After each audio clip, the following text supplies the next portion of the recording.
وقد ثبت عنه صلى الله عليه وسلم أنه كان إذا حزبه أمر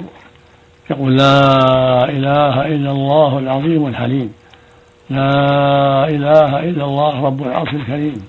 لا إله إلا الله رب السماوات والأرض ورب العرش العظيم.